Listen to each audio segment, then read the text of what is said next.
Saat Rasulullah tiba di langit ketujuh dan bertemu dengan Nabi Ibrahim, Rasulullah kemudian naik ke Sidratul Muntaha, yang merupakan akhir dari perjalanan Mi'raj Nabi Muhammad SAW.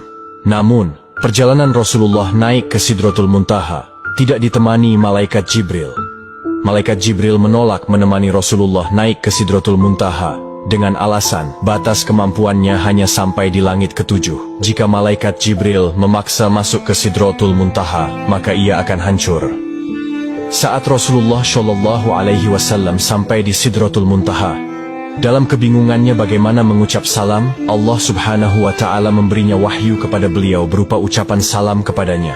Kemudian Rasulullah SAW mengucapkan salam dengan kalimat At-tahiyyatul mubarakatush salawatuth thoyyibatu lillah. Salam sejahtera yang penuh barokah dan salam sejahtera yang amat baik adalah milik Allah Ta'ala.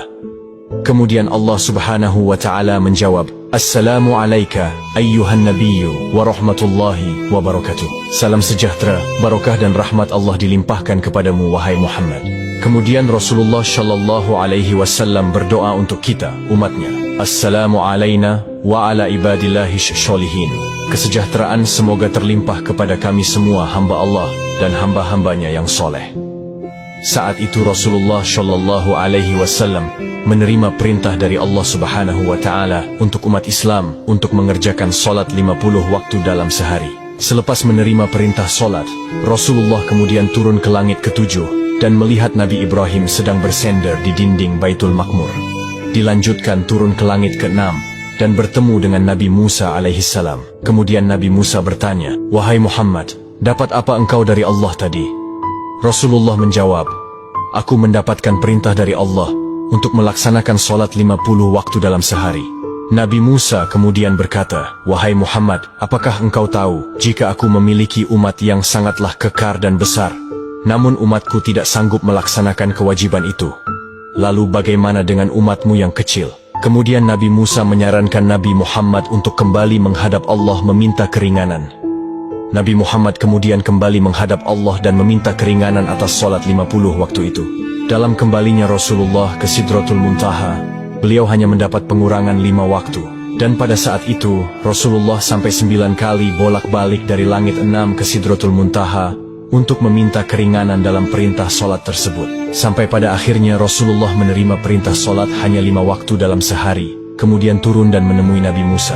Dan saat itu juga Nabi Musa kembali menyarankan Rasulullah untuk kembali menghadap Allah meminta keringanan lagi. Namun Rasulullah enggan melakukan itu karena malu kepada Allah yang sudah 9 kali bolak-balik meminta keringanan. Dengan senyumnya Rasulullah berkata, Aku sudah diberikan oleh Allah yang paling pokok 5 waktu, dan Allah telah menetapkan untuk setiap satu waktu itu bernilai 10 waktu. Di tanggal 27 Rajab ini, di mana malam itu Rasulullah SAW mendapatkan hadiah dari Allah untuk umatnya berupa solat wajib 5 waktu. Maka dari itu sahabat yang dirahmati Allah, jangan pernah mengabaikan hadiah dari Allah ini, yaitu solat. Karena solat adalah tiang agama, maka siapa yang mendirikan solat, berarti ia menegakkan sendi-sendi agama. Dan siapa yang meninggalkan solat, berarti ia telah meruntuhkan sendi-sendi agama. Saat Rasulullah tiba di langit ketujuh dan bertemu dengan Nabi Ibrahim, Rasulullah kemudian naik ke Sidratul Muntaha, yang merupakan akhir dari perjalanan Mi'raj Nabi Muhammad SAW.